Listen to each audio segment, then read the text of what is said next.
selamat datang kembali di Karamel Podcast Kampus Era Milenial. Bersama saya Nisa dengan tema kita pada kali ini, daftar online susah, emang iya? Nah, pada podcast kali ini agak sedikit berbeda nih Karamelis.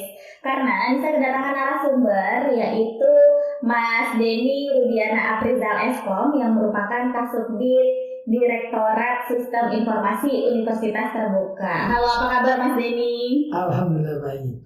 Iya, kesibukannya apa sekarang nih Mas Denny? Ya, kita sedang mengawal registrasi dan ujian. Registrasi dan ujian ya. Jadi agenda khususnya apa nih Mas Denny bisa ada diutarakan? Kita ingin mensosialisasikan khususnya untuk UT daerah dulu, bagaimana terkait MyUT, bagaimana registrasi mata kuliah, bagaimana admisi. Sehingga nanti ke depannya UT Tarakan akan menjadi semakin besar dengan jumlah mahasiswa yang semakin besar pula.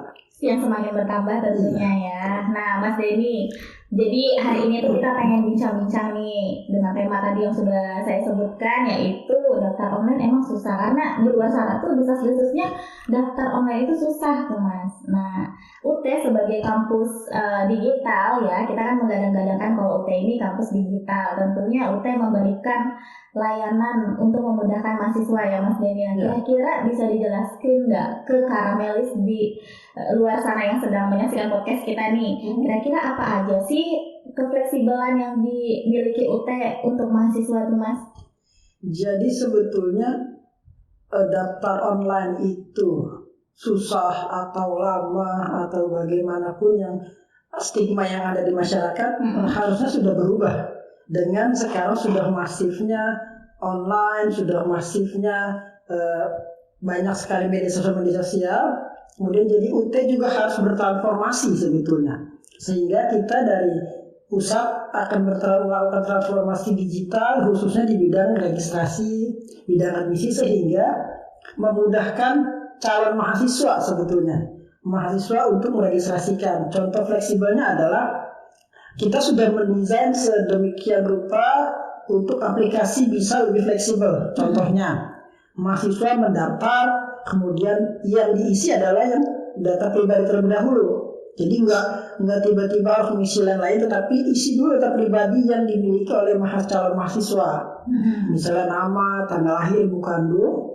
Baru setelah itu mahasiswa diminta untuk mengisi berkas-berkas yang dibutuhkan oleh Universitas Terbuka. Jadi bisa skip dulu, misalnya Mbak daftar, kemudian setelah selesai Mbak pergi belanja, Mbak pergi masak, kemudian masuk lagi. Iya. Itu data yang udah disimpan atau yang udah dimasukin nggak bakal hilang ya Mas? Insya Allah nggak bakal hilang, karena kita mendesainnya itu secara step by step.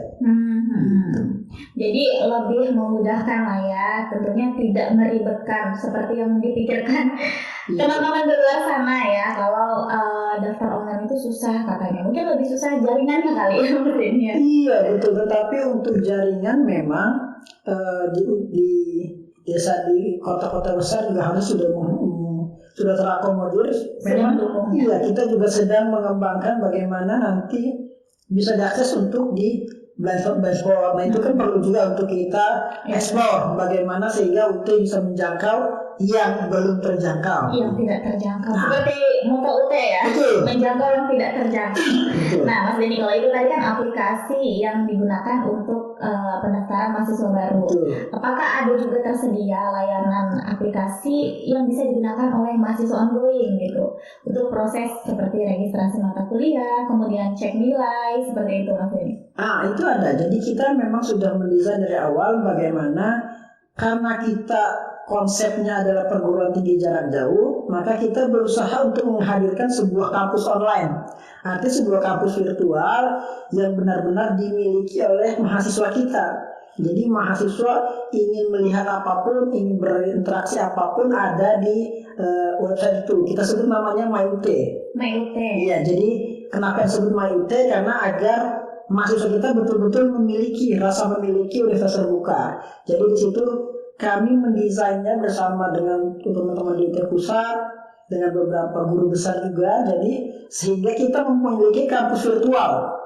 Jadi karena kita konsepnya belajar jarak jauh, sehingga sangat diperlukan kampus virtual. Contohnya, begitu mahasiswa login, nah itu kita sudah mendesain untuk menggunakan namanya SSO. single sign on. Single sign on ini menggunakan apa? Email e-kampus. Karena setiap mahasiswa UT itu diberikan oleh UT email e-kampus yang resmi dari Microsoft. Sehingga begitu login dengan email e-kampus, mahasiswa dapat login kemana saja ke fasilitas yang disediakan oleh UT.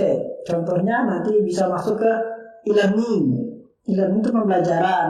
Kemudian juga bisa masuk ke tutorial webinar untuk si layar.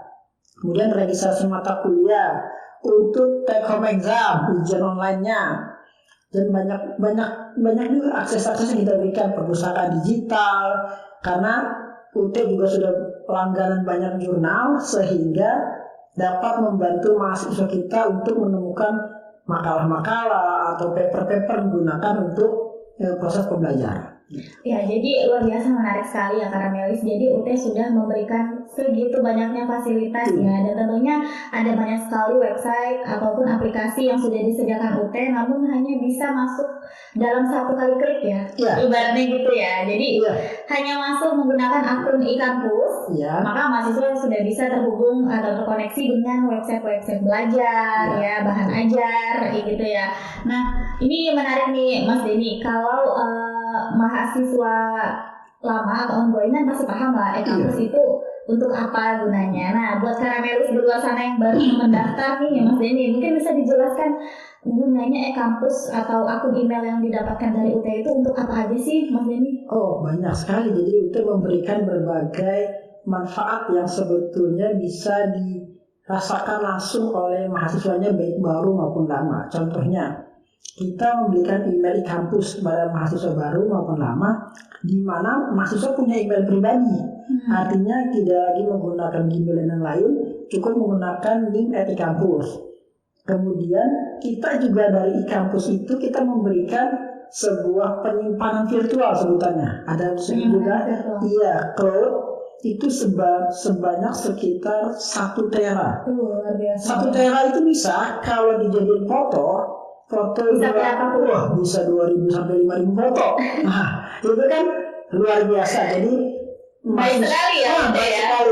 Ditambah lagi kita juga menyediakan namanya Office resmi itu dari Microsoft untuk semua mahasiswa UT gitu. Iya, dan kalau Office ini ya, Office yang dari Microsoft itu Office 365 itu bisa diakses juga menggunakan handphone atau smartphone ya Mas Denny? Bisa. Iya, jadi tidak harus kemana-mana bawa laptop. Iya, ya. itu betul. Itu salah satu kemudahan yang diberikan oleh UT ya kepada calon mahasiswa nih. Nah, terus Karamelis, selain sistem pendaftaran, registrasi mata kuliah, bahan ajar yang juga bisa diakses secara online, tentunya pembelajarannya saat sudah memulai perkuliahan juga bisa diakses secara online ya Mas. Iya, betul. Nah, bisa dijelasin nggak Mas, apa aja sih layanan pembelajaran yang bisa diberikan UT nih kepada calon mahasiswa?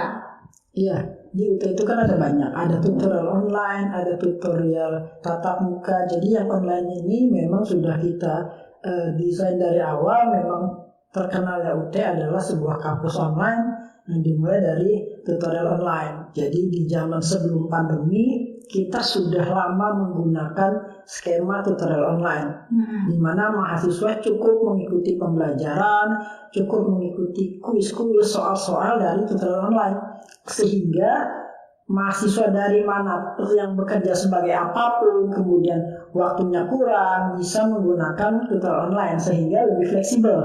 Jadi baru pulang kerja, setelah sampai rumah mandi, makan, mengerjakan tugas, kemudian besoknya dikerjakan lagi, jadi lebih fleksibel untuk mengerjakan tutorial online ini, sehingga kita bisa memberikan sebuah pembelajaran bagi calon mahasiswa maupun mahasiswa bagaimana memanage diri sendiri, bagaimana mengelola pembelajaran diri sendiri. Karena lulusan UT itu termasuk mendapatkan rekor muri lulusan PNS terbanyak.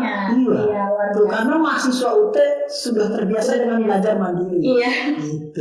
Luar biasa. Emang kalau di UT itu mahasiswa harus belajar mandiri terbimbing ya. Nah, bimbingannya itu tadi yang berasal dari tutorial online itu salah satunya ya Mas Denny ya. Nah, Karamelis, jadi tutorial online itu berbasis web. Iya. Nah, jadi kalau kuliah di UT itu ya, Karamelis, kuliah di UT itu kita nggak perlu kemana-mana nenteng buku, nenteng laptop ya, semuanya bisa diakses dalam satu genggaman, bisa diakses menggunakan smartphone. Nah, kemudian nih Mas Denny sebagai Kasubdit Pengembangan Sistem Informasi ya, tentunya apa sih yang dilakukan atau upaya UT? Ya ini terakhir nih Mas Denny dalam terus meningkatkan kemudahan bagi mahasiswa serta calon mahasiswa. Iya betul. Jadi target kami adalah bagaimana tadi konsep besar kami adalah UT itu menjangkau baik yang dapat dijangkau maupun yang tidak terjangkau kan. Jadi kita berupaya bagaimana mengembangkan sebuah sistem sehingga dapat diakses oleh mahasiswa yang jauh di sana. Karena kan kita Indonesia negara kepulauan dengan berbagai etnis, dengan berbagai ragam budaya, berbagai ragam tempat, sehingga kadang-kadang ada saja walaupun sudah zaman secanggih ini ada saja yang masih blind spot. Benar. Nah itu kan kadang-kadang membutuhkan effort dan biaya. Nah disitulah teman-teman dari Direktur Sistem Informasi sedang berusaha mengembangkan bagaimana sebuah sistem yang dapat memberikan kemudahan bagi mahasiswa yang ada di daerah blind spot. Iya. Apalagi kalau di wilayah Kalimantan Utara ini Mas Denny masih ada daerah 3T yang tertinggal itu terdepan, terbelakang, pokoknya yang di perbatasan. Iya, pokoknya di perbatasan lah. Dan di sana memang benar-benar blind spot yang nggak ada sama sekali jaringan internet ya. Mudah-mudahan nanti kedepannya Mas Denny dan tim bisa terus mengembangkan dan memberikan kemudahan-kemudahan layanan serta pembelajaran bagi mahasiswa universitas terbuka. Ya, terima kasih banyak saya ucapkan nih Mas Denny sudah berkenan ya untuk berbagi bersama kami, dan terima kasih juga buat Karamelis di luar sana yang sudah menyaksikan episode kali ini. Semoga ilmu serta cerita-cerita kita hari ini bermanfaat bagi Karamelis. Terima kasih, jangan lupa untuk follow sosmed UT Tarakan di @UT-Tarakan untuk Instagram, Facebook, dan juga YouTube. Jangan lupa like, komen, dan subscribe. Sampai jumpa.